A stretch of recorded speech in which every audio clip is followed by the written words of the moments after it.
the hearts show that the community is behind them. These Valentines are from Alberta students, a fraction of those sent to survivors of domestic violence staying in shelters to show they are supported. But renewed calls Tuesday for the province to do more for shelters, as Alberta saw a 36% increase in those reaching out for help last year. So grew the number of those turned away. It's a crushing responsibility to be there answering the phone and realizing that your shelter doesn't have space today. The head of the Alberta Council of Women's Shelters says it's not just space, but staffing levels leading to the increase of those told there's no room.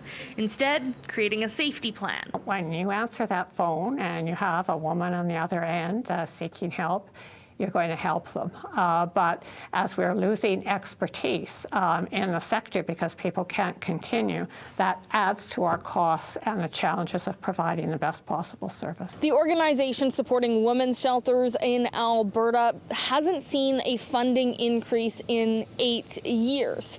That means shelter workers haven't seen their wages increase in 8 years during a time of high inflation. So many of them are finding new jobs.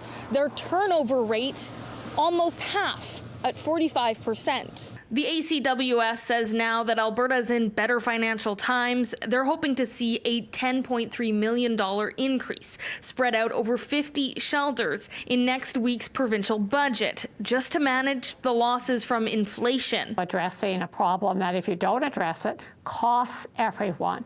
But the Parliamentary Secretary for Status of Women not committing one way or another on the increase, but saying we want women to know that when they need help, it will be there. The staff delivering these services are providing a lifeline for so many women and families, and we will always work together in ensuring supports are available.